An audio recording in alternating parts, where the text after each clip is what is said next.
Bueno, nosotros estamos de vuelta a esta hora en N Noticias y nos trasladamos hasta el cercado de Lima. A esta hora se encuentra Katia Gutiérrez, ya la tienen en pantalla, junto con el presidente del TC, Ernesto Blume.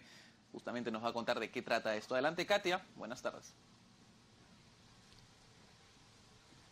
¿Cómo está, Sebastián? Muy buenas tardes. Tal como lo mencionas, estamos con el presidente del Tribunal Constitucional, Ernesto Blume, quien ha tenido la amabilidad de recibirnos en su oficina, aquí en la sede justamente del Tribunal Constitucional. Muchísimas gracias, buenas tardes, doctor Blume, y bienvenido a Canal N. Y es que nosotros lo hemos estado buscando hace unos días porque el juez Richard Concepción Carguancho continúa cuestionando un poco la resolución que se tuvo que suspendía la prisión preventiva a los esposos Humala Heredia, y queríamos saber su opinión al respecto porque él ha considerado que se ha extralimitado un poco de sus funciones el TC. Muy buenas tardes. Buenas tardes, agradezco mucho la oportunidad de dirigirme a los televidentes de Canal N. Bueno, yo lamento mucho que se cuestionen decisiones del Tribunal Constitucional que de acuerdo a la Constitución y a la ley constituyen cosa juzgada. Para que funcione realmente el sistema democrático tenemos que ser respetuosos de las instituciones y de las decisiones de las instituciones. Y en este caso hay una decisión adoptada por mayoría que constituye la expresión del Tribunal Constitucional, que es obligatoria y que debe ser respetada por todos y especialmente por quienes ejercen autoridad, que deben entender que las resoluciones se cumplen, nos guste o no nos guste. Ahora, el juez Richard Concepción Carguancho ha señalado incluso que el tema que no se ha tocado es si debe permanecer o no el juez en este caso.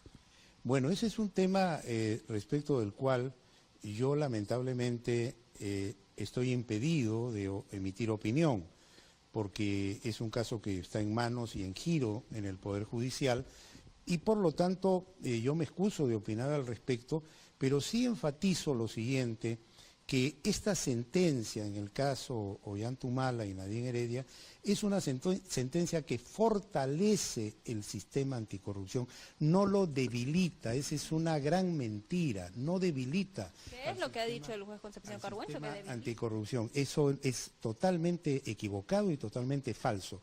¿Y por qué lo fortalece? Porque obliga a que los fiscales y los jueces actúen responsablemente y cumplan su función y no improvisadamente, provocando después que otras instituciones y otras instancias tengan que corregir sus errores.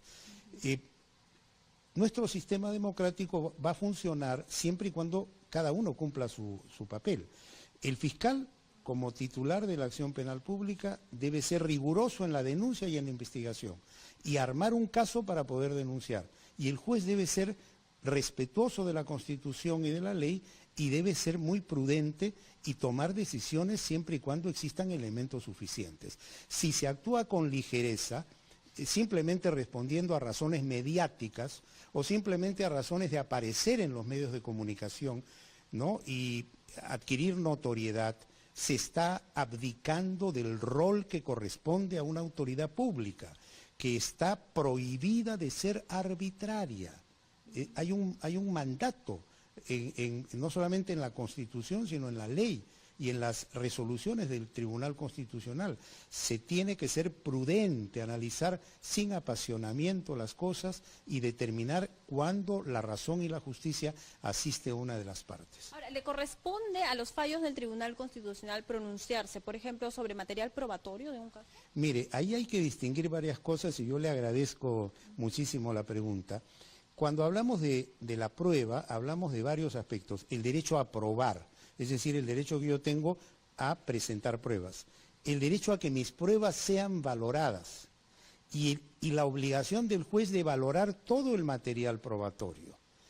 Entonces, lo que ha ocurrido en el caso Ollanta-Humala no es que nosotros hayamos ingresado, como equivocadamente se sostiene, a valorar la prueba, sino hemos establecido si el juez y la Corte valoraron todas las pruebas y hemos comprobado, y además así lo han manifestado expresamente en sus resoluciones, que solo valoraron las pruebas de cargo, pero no valoraron las pruebas de descargo.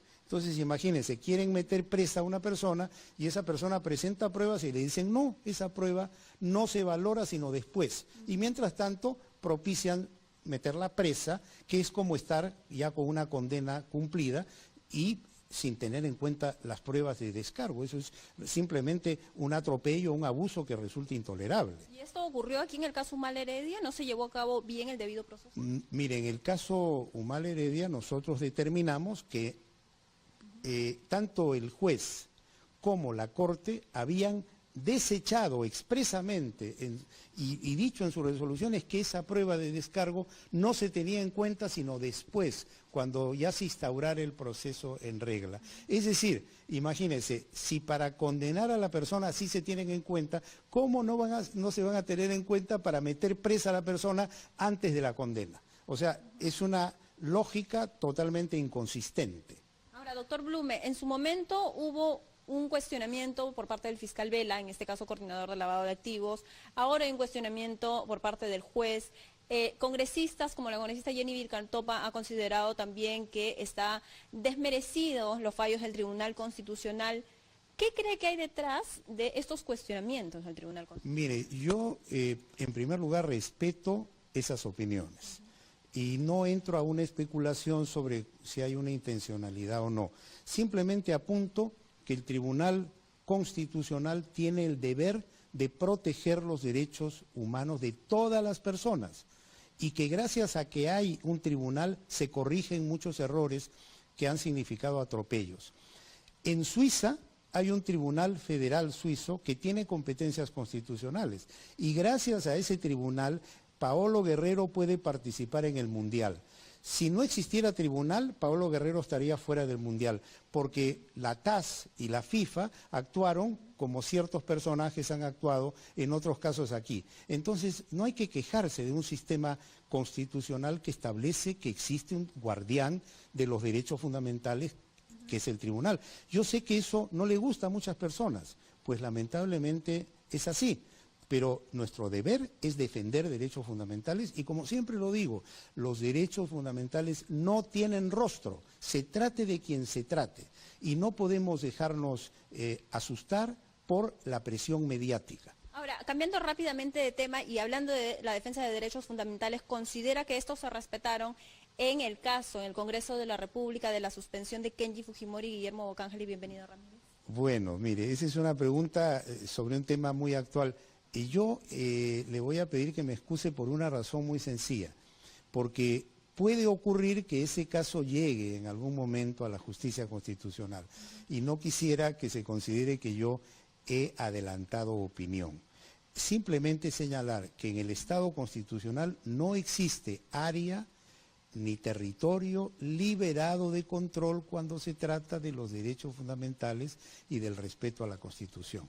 Todo está sujeto a control. ¿Y podrían enmendarle la plana al Congreso en caso? Bueno, yo no quiero afirmar eso, pero simplemente señalar que hay la posibilidad, evidentemente, que una persona que se siente afectada en alguno de sus derechos puede iniciar un proceso ante un juez, apelar ante una corte y eventualmente llegar al Tribunal Constitucional. Ahora, finalmente, en las últimas horas se admitió esta acción de inconstitucionalidad por el tema de la reelección de alcaldes. Bueno, en efecto, es una demanda que se ha entablado siguiendo todas las formalidades correspondientes y el tribunal ha evaluado, ha admitido la demanda a trámite, ha corrido traslado, se ha puesto en conocimiento del Congreso de la República para que conteste dentro del plazo de 30 días. Luego de esa contestación o sin ella, tendremos 10 días para señalar fecha para la vista de la causa. Producida la vista de la causa, oídos a los abogados y a las partes, 30 días para emitir sentencia. ¿Y esta sentencia podría implicar a las próximas elecciones de octubre o ya no la alcanzaría? Bueno, ahí estoy en un problema también porque no quiero adelantar, ni debo adelantar opinión, pero ciertamente va a ser una sentencia muy importante y definitoria de muchas situaciones. Bien, muchísimas gracias, doctor Ernesto Blume, el presidente del Tribunal Constitucional. Muchas gracias por esta deferencia en esta entrevista exclusiva que ha dado para Canal N. Sebastián. Hemos abordado algunos temas que implican pues a esta institución. Contigo en estudios. Muy buenas tardes. Muchísimas gracias, Katia. De todas maneras, esclarecedor y siempre es bueno, pues, ¿no? Escuchar, digamos, a las autoridades diferentes, expresar los motivos y expresarse un poco sobre lo que motiva ciertas decisiones y como hemos escuchado en estos momentos, pues, lo que motivó la decisión finalmente que tomó el TC en este caso específico. Pero bueno, ahora vamos a regresar y vamos a hablar de otra clasificación. No clasificación al Mundial, sino clasificación a la OCDE.